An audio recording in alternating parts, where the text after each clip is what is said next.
तो हेलो जी दोस्तों, मेरा नाम है आशीष और स्वागत करता हूं मैं आप सभी का टेक फॉर स्पिरिट चैनल के एक और नए वीडियो में। तो इस वाले वीडियो में मैं आपको बताने वाला हूं ऑपरेटर्स के बारे में। तो इससे पहले में हम डिस्कस कर लेंगे 3D अरे के बारे में, जो हमने लास्ट वीडियो में देखा था। तो अगर आपने लास्ट वाला वीडियो नहीं देखा तो आई बटन पे क्लिक कीजिए और लास्ट वाला वीडियो देख लीजिए। मैंने उस वीडियो में बताया था कि आप कैसे 3D अरे मैनेज कर सकते हैं, कैसे उसका लॉजिक होता है, और 2D अरे हम कैसे बनाते हैं, और कैसे 2D अरे का लॉजिक होता है, और सिंगल डायमेंशनल अरे का भी लॉजिक किस तरह से होता है। तो ये हमारा लास्ट लेक्चर का प्रोग्राम है। इस प्रोग्राम में अगर कोई डिफिकल्टी आई हो आपको, प्लीज कमेंट सेक्शन में मुझे पूछिए, क्योंकि मैं खुद डिफिकल्टी सॉल्व करने में इंटरेस्ट रखता हूँ। तो आप भी डिफिकल्टी पूछने में इंटरेस्ट रखिएगा जरूर प्लीज। तो चलिए हम आज के लेक्चर में सीखने वाले अर्थमेटिक्स ऑपरेटर्स के बारे में। तो वैसे तो ऑपरेटर्स कहा प्लस माइनस दिमाग में आ जाना चाहिए, क्योंकि ये सिंपल सा, बहुत ही सिंपल सा लॉजिक होता है। प्लस माइनस ऑपरेटर्स नाम से ही पता चल जाता है कि हम इस वाले ट्यूटोरियल में क्या सीखेंगे। तो ये ट्यूटोरियल थोड़ा छोटा कर दूंगा, क्योंकि हम एक ही प्रोग्राम में सारे के सारे ऑपरेटर्स लर्न कर लेंगे। तो चलिए बढ़ते हैं उसकी तरफ। तो इससे भी पहले मैं बताना चाहूंगा आपको कि अर्थमेटिक ऑपरेटर्स में कौन से ऑपरेटर्स आते हैं।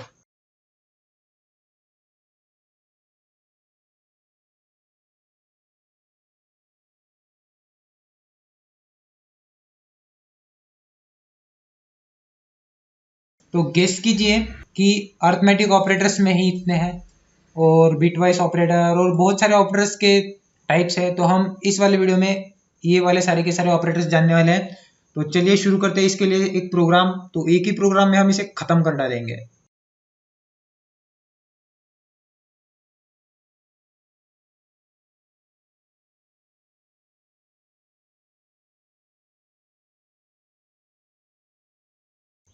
इस तरह से हमारा प्रोग्राम हुआ कंप्लीट।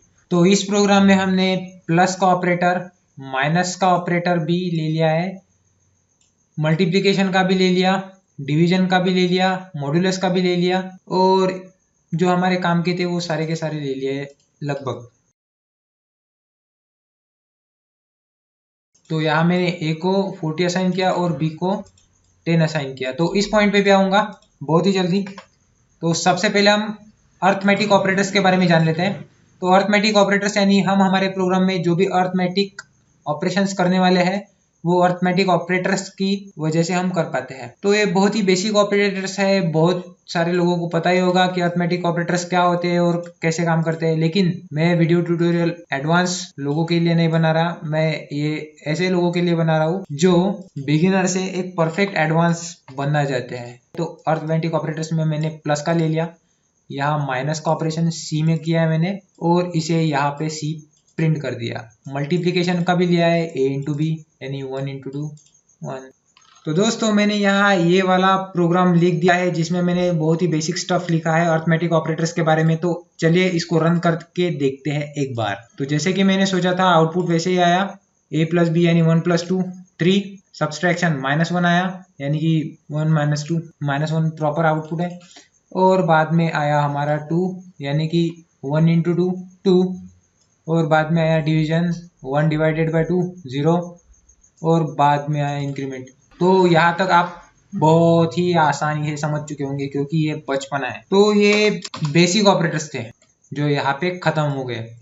ये बहुत ही बेसिक है, इसके सिवा हमारा काम नहीं चलता। ये आपने बचपन में भी बहुत ज़्यादा पढ़े होंगे, हमारी टीचर तो कान खींचती थी इसके लिए, आपका पता नहीं। तो हम यहाँ से पहले से रिव्यू कर देते हैं। तो हमने जो इंक्रीमेंट ऑपरेटर्स लगाए हैं, तो यहाँ तक आप बहुत ही आसानी से समझ चुके होंगे। बस यार इसके आगे थोड़ा सा कॉम्प्लिकेटेड है, तो थोड़ा सा फोकस कीजिए। बहुत ज़्यादा कॉम्प्लिकेटेड नहीं है, बस थोड़ा सा फोकस से ही काम चल जाएगा हमारा। तो ये जो बैकएंड में प्रोसेस चल रही है ये कुछ इस तरह से होगी। तो इसी के कारण से हमारा जो ए है इसकी वैल्यू इंक्रीमेंट नहीं हुई थी। तो आप देखिए यहाँ कि हमारा इंक्रीमेंट का वैल्यू 1 आया है, जबकि हमने ए को 1 ही असाइन किया था। तो इसी कारण से हमें ए की वैल्यू 1 नहीं मिली है। तो अगली बार अगर हम इसे फिर से प्रिंट करते हैं तो हमारा आउटपुट इस तरह से आएगा। तो देखिए यहाँ आएगा increment is equal to 1 and increment is equal to 2। समझ गए आप? ये किस तरह से हो रहा है, अगर हम यहाँ a प्लस प्लस लगाते हैं, यानी हम हमारे वेरिएबल को लास्ट में प्लस प्लस लगाते हैं, तो वो वेरिएबल पहले असाइन होगा और उस वेरिएबल में इंक्रीमेंट बाद में होगी। और इसी तरह से हम इसे भी लॉजिक लगा सकते हैं कि अगर हम इसके बाद में प्लस प्लस लगा रहे हैं, तो अगर हमने इसे पहले ही प्लस प्लस लगा दिया तो ये होगा कुछ इस तरह से कि हमें जो वैल्यू इनिशियलाइज की है वो कुछ इस तरह से इनिशियलाइज होगी। ये बैकएंड का कोड है और बहुत ही आसान सा बैकएंड में चल रहा है। तो इस तरह से कुछ इंक्रीमेंट ऑपरेटर्स काम कर, तो मैं इसे इंक्रीमेंट नंबर दे दूंगा ताकि हम इसे पहचान सके ये कौन सा इंक्रीमेंट हो रहा है। बहुत ईजी है। तो इस बार में मैंने बैकएंड का कोड भी बता दिया आपको कि ये बैकएंड में कैसे काम कर रहा है। तो ये वाला कोड एक बार कॉपी करके देखिए या फिर अपने कंप्यूटर में ज़रूर एक बार रन करके देखिए। इसका लॉजिक थोड़ा सा कॉम्प्लिकेटेड है, लेकिन मैं नहीं कहता कि ये कॉम्प्लिकेटेड है, ये बहुत ही आसान है समझने में। अगर आपको बैकएंड में क्या चल रहा है ये पता है तो आप फ्रंट एंड इजीली कंट्रोल कर सकते हो। अगर कोई प्रोग्रामर आपको बता रहा है कि वो फ्रंट एंड प्रोग्रामर है, तो इसका मतलब ये समझ लीजिए कि वो ज़्यादा देर तक प्रोग्रामिंग नहीं करना चाहता है, क्योंकि फ्रंट एंड में कोई भी लॉजिक नहीं बनता, सिर्फ हमें बैकएंड में ही इंजिन्स वगैरह तैयार करना पड़ता है। तो इसी कारण से हमें फ्रंट एंड में कोई काम नहीं। तो बढ़ते हैं हम आगे। तो इसी तरह से ये भी इनिशियलाइज होगा।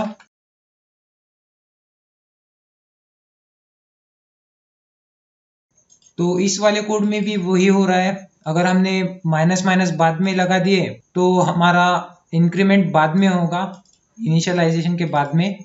पहले हमारा वेरिएबल इनिशियलाइज होगा और वो इंक्रीमेंट होगा, तो वो उसी वेरिएबल में इंक्रीमेंट होगा। आप जिस वेरिएबल में इनिशियलाइज कर चुके हैं उससे ये एक्सपेक्ट मत कीजिएगा कि उसमें इंक्रीमेंट होगा। तो ये लास्ट में इंक्रीमेंट लगाने का ये बैकएंड का कोड है।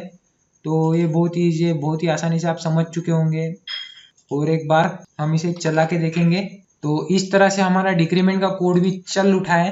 तो देखिए सबसे पहले डिक्रीमेंट में आया है हमें 3। ये हमें 3 इसीलिए आया है क्योंकि हमने इसे पहले ही 3 कर दिया है इस वाले फंक्शन में। तो हम क्या करेंगे, इसको फिर से इनिशियलाइज कर देंगे। हमने जो a = 1 और 2 और 3 को बताया था वो कर देंगे ताकि ये जो वेरिएबल्स है ये फिर से ओवरराइट ना हो सके। तो हमने क्या किया, यहाँ फिर से a और b को इनिशियलाइज कर दिया है और ओवरराइट कर दिया, क्योंकि हमने यहाँ पे a+1 यानी इसी को हमने इंक्रीमेंट कर दिया था। तो इसे रन करके देखते हैं। तो ये सेम उसी तरह से रन होगा जिस तरह से ये आया है। तो आप देख लीजिए इसका लॉजिक बहुत ही सिंपल सा है। तो ये हमारा हो गया।